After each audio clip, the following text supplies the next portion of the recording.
Hello everyone. मैं इस video में आपको बार के स्टाइपेंड ट्रेनिंग कैटेगरी फर्स्ट के लिए जो इलेक्ट्रिकल इंजीनियरिंग का पेपर होने वाला है उसके अकॉर्डिंग मैं आपको इसमें इलेक्ट्रिकल इंजीनियरिंग के क्वेश्चन कराने वाला हूं जो आपके एग्जाम के दृष्टिकोण से काफ़ी इंपॉर्टेंट है।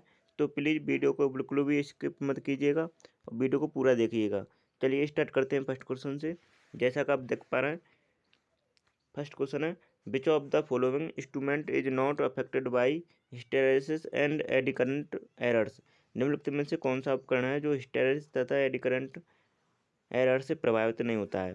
तो कौन सा उपकरण है? इसका राइट आंसर बी है, permanent magnet moving coil instrument, PMMC instrument है जो hysteresis and eddy current error से प्रभावित नहीं होता है। ठीक है। और इसका स्केल किस टाइप का होता है? लीनियर टाइप का। पीएमएमसी का स्केल किस टाइप का होता है? लीनियर। अगर आपको मूविंग आयरन की बात की जाए तो मूविंग आयरन का स्केल किस टाइप का होता है? Non linear. ठीक है। इसी प्रकार डायनोमीटर टाइप इंस्ट्रूमेंट का भी स्केल नॉन लीनियर होता है। और इस पीएमएमसी में डैम्पिंग किस प्रकार की यूज की जाती है? Eddy current damping. ठीक है। मूविंग आयरन में एयर फ्रिक्शन डैम्पिंग और डायनोमीटर टाइप इंस्ट्रूमेंट में एयर फ्रिक्शन डैम्पिंग यूज की जाती है। तो इसे इसके साथ साथ ध्यान रखेंगे आप। और आपको मैं बता दूं, पीएमएमसी को हम ओनली डीसी पे यूज कर सकते हैं और मूविंग आयरन को एसी और डीसी दोनों पे यूज कर सकते हैं। इसी प्रकार डायनोमीटर टाइप इंस्ट्रूमेंट को भी एसी एंड डीसी पे दोनों पे यूज कर सकते हैं। लेकिन पीएमएमसी इंस्ट्रूमेंट एक ऐसा इंस्ट्रूमेंट है जिसे हम डीसी पर ही यूज कर सकते हैं ओनली। ठीक है। तो इसका राइट आंसर क्या है? बी। बीस का इस क्वेश्चन का राइट आंसर है। अगला क्वेश्चन देख लेते हैं। Which starting method is not use in squirrel cage induction motor. मतलब कौन सा ऐसा मेथड है जो हम स्क्वायरल केज इंडक्शन मोटर में यूज नहीं कर सकते। ठीक है। तो कौन सा ऐसा मेथड है? इसका राइट आंसर बी है, रेजिस्टेंस इन रोटर सर्किट। मतलब स्क्वायरल केज इंडक्शन मोटर का ऐसी कोई व्यवस्था नहीं होती है उसके रोटर में जिससे हम कोई एक्स्ट्रा रेजिस्टेंस ऐड कर दें। और हम तो इसमें कोई ऐसी व्यवस्था नहीं होती है क्योंकि उसमें उसका रोटर है जो वो एंड रिंग के द्वारा शॉर्ट सर्किट किए हुए होता है। ठीक है। तो इसलिए उसमें कोई ऐसी व्यवस्था नहीं होती जिससे हम कोई एक्स्ट्रा रेजिस्टेंस ऐड कर दें। ठीक है। तो इसका राइट आंसर क्या होगा? स्टार्टिंग की कौन सी विधि नहीं है? तो इसका राइट आंसर है B, resistance in rotor circuit. अगला क्वेश्चन देख लेते हैं। What is the use dummy coil in DC generator. मतलब डीसी जनरेटर में डमी कॉल का उपयोग किस लिए करते हैं? तो किस लिए करते हैं? To provide mechanical balance for the rotor. मतलब उसके रोटर को मैकेनिकल बैलेंस प्रोवाइड कराने के लिए हम डीसी जनरेटर में डमी कॉल का उपयोग करते हैं। ठीक है। तो इसका राइट आंसर क्या है? इसका राइट आंसर है सी। सी इसका राइट आंसर है। अगला क्वेश्चन देख लेते हैं।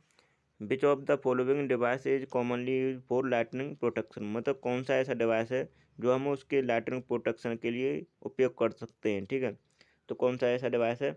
लाइटनिंग अरेस्टर होता है बट इसमें ऑप्शन में नहीं है। तो इसमें आप कंफ्यूज नहीं होंगे। इसका राइट आंसर जी है, डी है, ZNO बैरिस्टर। मतलब जिंक ऑक्साइड बैरिस्टर का उपयोग हम लाइटनिंग प्रोटेक्शन के लिए यूज कर सकते हैं। ठीक है। अगर एक आइसोलेटर से एक क्वेश्चन बनता है कि आइसोलेटर को हम किस स्थिति में ऑपरेट कर सकते हैं, तो किस स्थिति में ऑपरेट कर सकते हैं? ओनली नो लोड स्थिति में ही हम आइसोलेटर का यूज कर सकते हैं। ठीक है। तो इसका राइट आंसर है क्वेश्चन का डी। डी इसका राइट आंसर है, ZNO बैरिस्टर। ठीक है। ZNO बैरिस्टर का यूज हम लाइटनिंग प्रोटेक्शन के लिए करते हैं। अगला क्वेश्चन देख लेते हैं। Fusing factor of a fuse is define as the ratio of. मतलब फ्यूज का फ्यूजिंग फैक्टर किस रेशियो में डिफाइन किया जाता है? तो किस रेशियो में डिफाइन किया जाता है? Minimum fusing current the rated current. ठीक है। Minimum fusing current to the rated carrying current. ठीक है। इसका राइट आंसर क्या होगा? सी इसका राइट आंसर है। अगला क्वेश्चन देख लेते हैं। In a bias differential relay the bias is define as the ratio of. मतलब जो डिफरेंशियल रिले में बायस की जाती है उसका वो किस रेशियो में डिफाइन की जाती है। ठीक है। तो किस रेशियो में डिफाइन करते हैं? तो इसका राइट आंसर बी होगा, operating coil and restraining current coil. ठीक है। Operating coil current and restraining coil current. ठीक है। इसका राइट आंसर क्या होगा? बी इसका राइट आंसर है। अगला क्वेश्चन देख लेते हैं। Domestic consumer load is around. मतलब डोमेस्टिक कंज्यूमर का लोड किस अराउंड में रहता है? तो डोमेस्टिक का लोड लोड होता है 5 किलोवाट। ठीक है। घरेलू उपभोक्ता का लोड लगभग कितना होता है? 5 किलोवाट। इसका राइट आंसर है ए। अगला क्वेश्चन देख लेते हैं।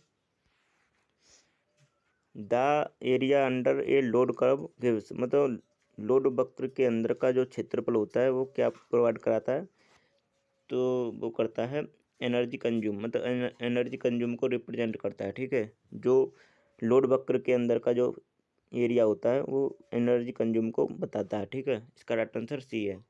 अगला क्वेश्चन देख लेते हैं। The power in A delta connector system is dash time the power in star system, मतलब डेल्टा कनेक्टर सिस्टम में जो पावर होती है वो स्टार सिस्टम में पावर पावर का मतलब कितने गुना होगा। ठीक है, तो कितने गुना होगा आपको जैसे बता दूं मैं, P delta is equal to 3 times of P star. ठीक है, पी स्टार, ये रिलेशन होता है, तो इसे ध्यान रखेंगे। तो इसका राइट आंसर क्या होगा, 3 टाइम्स। ठीक है, इसका राइट आंसर है डी। अगला क्वेश्चन देख लेते हैं। परमिटिविटी ऑफ वैक्यूम एज, मतलब निर्वात की विद्युतशीलता क्या होती है, तो निर्वात की विद्युतशीलता क्या होती है, इसका राइट आंसर बी है, 8.854 इंटू 10⁻⁻12 फेरड पर मीटर। ठीक है, तो इसका राइट आंसर बी है। अगला क्वेश्चन देख लेते हैं।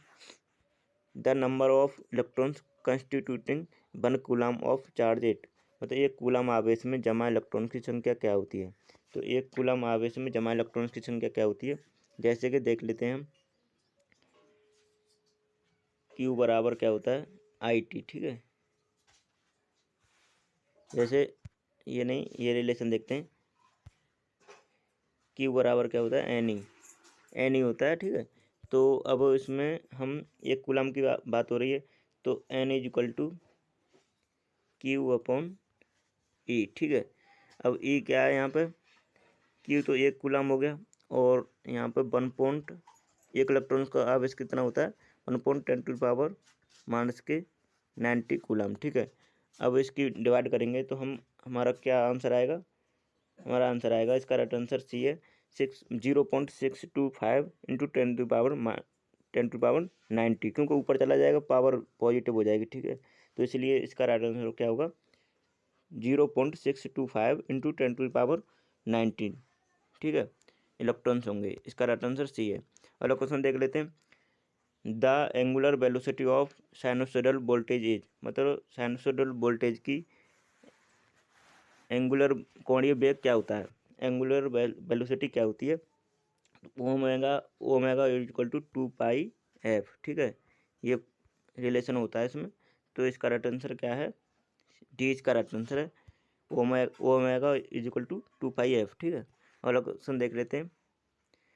The scientist who first observe the relation between electricity and magnetism is, मतलब कौन वैज्ञानिक चुंबकत्व तथा विद्युत के बीच सबसे पहले संबंध को खोजा था, मतलब कौन सा वैज्ञानिक था जो जिसने मैग्नेटिज्म और चुंबक मतलब विद्युत के बीच रिलेशन को सबसे पहले सर्च किया था, तो कौन सा वैज्ञानिक था, इसका राइट आंसर डी है, हैंस क्रिस्टियन ओरस्टेड। ठीक है, हैंस क्रिस्टियन ओरस्टेड थे जो चुंबकत्व और विद्युत के बीच रिलेशन को सबसे पहले खोजे थे। ठीक है, तो इसका राइट आंसर क्या है, डी इसका राइट आंसर है। अगला क्वेश्चन देख लेते हैं। Inductance is the property to, मतलब प्रेरकत्व का गुण क्या है, तो प्रेरकत्व का गुण क्या है, तो इसका गुण है oppose the change in current, मतलब करंट के चेंज होने का अपोज करता है। ठीक है, इंडक्टेंस का ये प्रॉपर्टी होती है जो करंट के चेंज होने का विरोध करती है। ठीक है, अगर आपसे पूछा जाए कैपेसिटेंस, कैपेसिटेंस किसके चेंज होने का विरोध करता है, वो करता है oppose the change in voltage, मतलब वोल्टेज के चेंज होने का अपोज करता है, अगर कैपेसिटेंस की बात की जाए तो। अगर इंडक्टेंस की बात की जाए तो इसका राइट आंसर सी होगा, सी इसका राइट आंसर है, oppose the change in current. अगला क्वेश्चन देख लेते हैं। Form factor of a sinusoidal voltage is, मतलब जापक्रिय वोल्टेज का रूप गुणांक है, तो साइनोसॉइडल वोल्टेज का रूप गुणांक कितना होता है, तो इसका राइट आंसर बी है, 1.11। ठीक है, 1.11 इसका राइट आंसर है। अगला क्वेश्चन देख लेते हैं। For the circuit shown find I, मतलब दिए गए सर्किट में करंट आई ज्ञात करनी है इसमें आपको, तो आई हम ज्ञात करेंगे किस किस तरह, आपको क्या ध्यान रखना है, मतलब जो करंट आ रही है उसे पॉजिटिव लेना है। ठीक है, अगर जो मतलब ब्रांच से मतलब पॉइंट से जो है नोड दे रखा है यहाँ पे, इससे दूर जा रही है, ठीक है, जो बिंदु दे रखा है यहाँ से दूर जा रही है, और जो ब्रांच की तरफ सीधी जा रही है जो करंट, वो पॉजिटिव लेनी है। जैसे ये जो आ रही है इसे तो पॉजिटिव लेना है, और जो ब्रांच से दूर जा रही है, जैसे ये दूर जा रही है तो इसे नेगेटिव में लेना है, ठीक है। तो आपको यहाँ से स्टार्ट करना है।